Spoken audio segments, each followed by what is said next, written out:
श्री कृष्णा। अपरा एकादशी की बहुत सारी शुभकामनाएं। आशा है आप में से कई भक्तों ने आज अपरा एकादशी व्रत का पालन किया होगा। ज्येष्ठ मास के कृष्ण पक्ष की ये एकादशी अत्यंत पुण्यमय और पावनमय है, लेकिन इसका पालन तभी संपन्न माना जाता है जब निर्धारित समय के अंदर इस एकादशी व्रत का पारण किया जाए। शास्त्रोक्त विधि अनुसार जब तक इस एकादशी व्रत का पारण नहीं किया जाता है तब तक ये व्रत अधूरा माना जाता है। तो चलिए आज के इस वीडियो में जानते हैं कि अपरा एकादशी व्रत का पारण करने की शास्त्रोक्त विधि क्या रहेगी। आइए आज की अपरा एकादशी पारण विधि वीडियो आरंभ करते हैं। आज आपने जिस अपरा एकादशी व्रत का पालन किया है उसका पारण आपको करना होगा कल यानी कि 14 मई 2026 गुरुवार के दिन सुबह 5:32 से लेकर 10:06 के बीच में। यही वह समय है जिसके अंदर आपको पारण के सभी नियमों का पालन करते हुए अपने इस एकादशी व्रत को समाप्त करना होगा। अगर एक छोटी सी गलती से आपकी एकादशी का पूरा फल कम हो जाए तो और ऐसा ना हो, इसलिए हर एकादशी को करें बिल्कुल सही तरीके से। 24 एकादशियों की संपूर्ण कथा और विधि। आइए अब देखते हैं कि इस व्रत का पालन करने की शास्त्रोक्त विधि क्या रहेगी। तो सबसे पहले द्वादशी के दिन प्रातः ब्रह्म मुहूर्त में उठ जाएं, स्नान इत्यादि से निवृत्त होकर स्वच्छ हो जाएं, स्वच्छ वस्त्र धारण करें, अपने घर में मंगला आरती करें, भगवान को जगाएं। अगर घर में नहीं कर सकते हैं तो साथ में किसी मंदिर में जाकर करें या फिर ऑनलाइन मंगल आरती का दर्शन करें। उसके बाद तुलसी देवी की पूजा आराधना करें, उन्हें प्रणाम करें, उन्हें जल अर्पण करें, उनकी प्रदक्षिणा करें। और याद रहे द्वादशी के दिन हम तुलसी पत्र नहीं तोड़ते, इसलिए अगर आपको भगवान को भोग लगाने के लिए तुलसी पत्र की आवश्यकता है तो उस एक दिन पहले ही तोड़कर रख लीजिए। तुलसी महारानी की सेवा पूजा करने के बाद आप उनके समक्ष बैठकर हरे कृष्ण महामंत्र का जप कीजिए। आप प्रतिदिन जितनी माला का जप करते हैं उतनी ही माला का जप आप तुलसी देवी के समक्ष बैठकर कर सकते हैं। ये हरे कृष्ण महामंत्र है। हरे कृष्ण कृष्ण कृष्ण हरे हरे, हरे राम राम राम हरे हरे। ये महामंत्र है जिसमें सभी मंत्रों की शक्ति समाविष्ट है और इसलिए इस महामंत्र कहा जाता है। और इसी महामंत्र की माला का जाप आप आज के दिन एकादशी वाले व्रत में भी कर रहे होंगे। तो आप हरे कृष्ण महामंत्र का जप करने के बाद रसोई में जाइए और भगवान के लिए कुछ सात्विक अन्न भोग बनाइए। ऐसा भोग जिसमें लहसुन, प्याज या कोई भी तामसिक पदार्थों का उपयोग ना किया जाए। इस भोग को बनाने में ऐसे मसालों का प्रयोग भी ना करें जिसमें अनियन पाउडर, गार्लिक पाउडर इत्यादि का प्रयोग किया जाता हो। भगवान के लिए कुछ मिष्ठान बनाएं, कुछ अच्छा सात्विक भोग बनाएं, जैसे कि दाल, चावल, सब्जी, चपाती या फिर और कोई व्यंजन। इस प्रकार जब आप भगवान के लिए भोग बना रहे हो उस समय पर भगवान का कीर्तन सुनना चाहिए या उनकी कथा का श्रवण करना चाहिए, क्योंकि जब आप रसोई बनाते हैं उस समय में आपके मन में जो विचार चल रहे होते हैं, आपकी जो चेतना होती है वे सीधी ट्रांसफ़र होती है आपकी रसोई में। यानी कि आप जो भोजन बना रहे हैं उसके अंदर अगर कोई व्यक्ति गुस्से में आकर भोजन बना रहा है तो उसका वैसा ही परिणाम उस भोजन को खाने वाले पर होगा। इसलिए रसोई बनाते हुए बहुत सावधान रहें कि आप कैसी सोच रख रहे हैं, आपकी चेतना क्या है।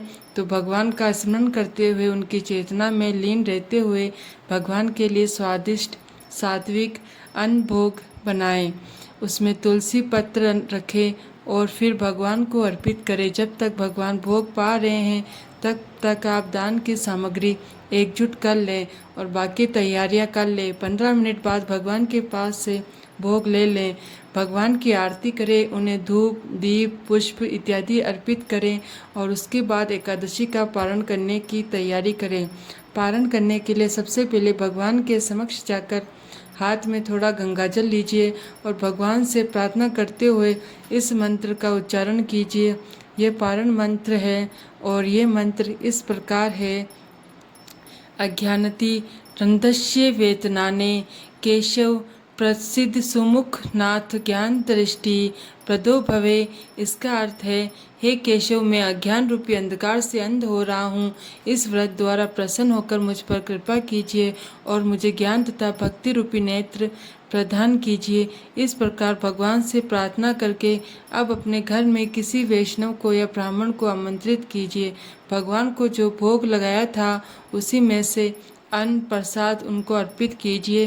वे संतुष्ट हो जाएं तब तक उन्हें खिलाइए और उसके बाद अपनी क्षमता अनुसार कुछ दान दक्षिणा दीजिए। इस प्रकार अगर आप घर पर बुलाकर किसी को अन्न प्रसाद नहीं दे सकते तो आप मंदिर में जाकर भी भगवान को भोग प्रसाद दे सकते हैं और दान दक्षिणा दे सकते हैं। अगर आप भोजन प्रसाद भी नहीं दे सकते हैं तो कम से कम अपनी क्षमता अनुसार मंदिर में जाकर कुछ ना कुछ धन या लक्ष्मी अवश्य देकर आना चाहिए। अगर आप बाहर मंदिर में जाकर भी दान नहीं दे सकते तो आप ऑनलाइन ऐसी किसी संस्था में दान दे सकते हैं जहाँ पर आपको विश्वास हो कि यहाँ पर दी गई लक्ष्मी का प्रयोग अच्छी चीज़ के लिए होता है, सनातन धर्म के लिए होता है। अगर आपकी इच्छा है कि आप ऑनलाइन भी दान नहीं देना चाहते हैं तो आप ऐसा कर सकते हैं कि आप उस दान की लक्ष्मी को निकालकर साइड में रख लीजिए। अगली बार कभी भी आप मंदिर जाएं या किसी ऐसी जगह पर जाएं, गौशाला में जाएं, तो वहाँ पर जाकर ये दान की राशि दे सकते हैं। अब समय है आपका स्वयं पारण करने का। पारण करने से पहले भगवान से प्रार्थना कीजिए, उनसे क्षमा याचना कीजिए और इस प्रकार कहिए, हे परम भगवान श्री कृष्ण, मैंने अपनी सीमित बुद्धि और शक्ति द्वारा इस एकादशी व्रत का पालन करने का प्रयास किया है। इसमें मेरे द्वारा हुई जाने और अनजाने में जो भी त्रुटि है उसे आप कृपया करके क्षमा कर दीजिएगा और मुझे आपकी शुद्ध भक्ति में सेवा प्रदान कीजिएगा। इस प्रकार कहकर अब आप किसी भी अन्न प्रसाद के साथ अपना व्रत तोड़ सकते हैं। सबसे पहले भगवान को अर्पित चरणामृत ले सकते हैं या फिर भगवान को अर्पित जल ले सकते हैं और उसके बाद जो उन्हें भोग लगाया था वे अन्न प्रसाद ले सकते हैं। अगर आप एकादशी का व्रत संपूर्ण निर्जल रखते हैं तो अगले दिन आपको पानी के साथ या भगवान के चरणामृत के साथ पारण करना चाहिए। अगर आप एकादशी व्रत में फल लेते हैं, दूध लेते हैं या पानी लेकर व्रत रख रहे हैं तो प्रयास करें कि अगले दिन हल्का फुल्का भोजन लेकर पारण करें। जैसा कि आप सब जानते हैं, इस बार एकादशी व्रत का पारण उस दिन आ रहा है जिस दिन गुरु प्रदोष व्रत है। वह एकादशी का पारण कैसे कर सकते हैं? तो देखिए, आपको प्रातःकाल में इस एकादशी के पारण समय के अंदर अन्य सभी नियमों का पालन करना है। उसके बाद जब आपका पारण करने का समय आए, यानी कि जब आपको प्रसाद लेने का समय आता है, उससे पहले आप भगवान की पूजा अर्चना समाप्त कर लें। किसी वैष्णव को भोजन करा सकते हैं या अपनी क्षमता अनुसार दान दे सकते हैं। भगवान से प्रार्थना करके अपने एकादशी व्रत को समाप्त कर सकते हैं और उसके बाद जब आप स्वयं पारण करने के लिए जाते हैं तो सबसे पहले भगवान को समर्पित चावल का एक दाना लेकर भगवान श्री हरि से प्रार्थना करें, एकादशी का फल उन्हें समर्पित करें और उसके बाद भगवान शिव से प्रार्थना करें। उनसे प्रार्थना करते हुए इस प्रकार कहें, हे प्रभु, मैं आपकी प्रसन्नता के लिए आज गुरु प्रदोष व्रत का पालन करने जा रही हूँ, लेकिन कल मेरा एकादशी व्रत था तो इसलिए उसका पारण भी आवश्यक है और उसी उद्देश्य के साथ आज मैं सिर्फ एक चावल का दाना लेकर इस व्रत का समापन कर रही हूँ। कृपया आप मेरे प्रदोष व्रत का सहज स्वीकार करें और उसमें कोई दोष ना समझें।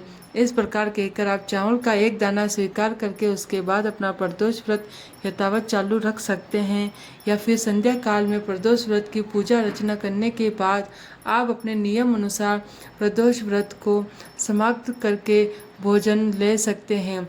इस प्रकार सरल विधि से आप एकादशी का पारण भी कर सकते हैं और प्रदोष व्रत का पालन भी।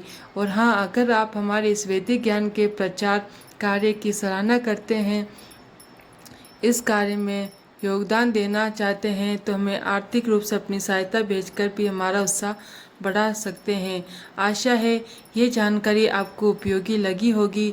अगर ऐसा है तो इस वीडियो को लाइक करके उन लोगों को शेयर कीजिए जो एकादशी का आज व्रत कर रहे हैं, या फिर उनको भी जिनका कल प्रदोष है और आज एकादशी व्रत है, उनके लिए भी ये वीडियो सहायक हो सकता है।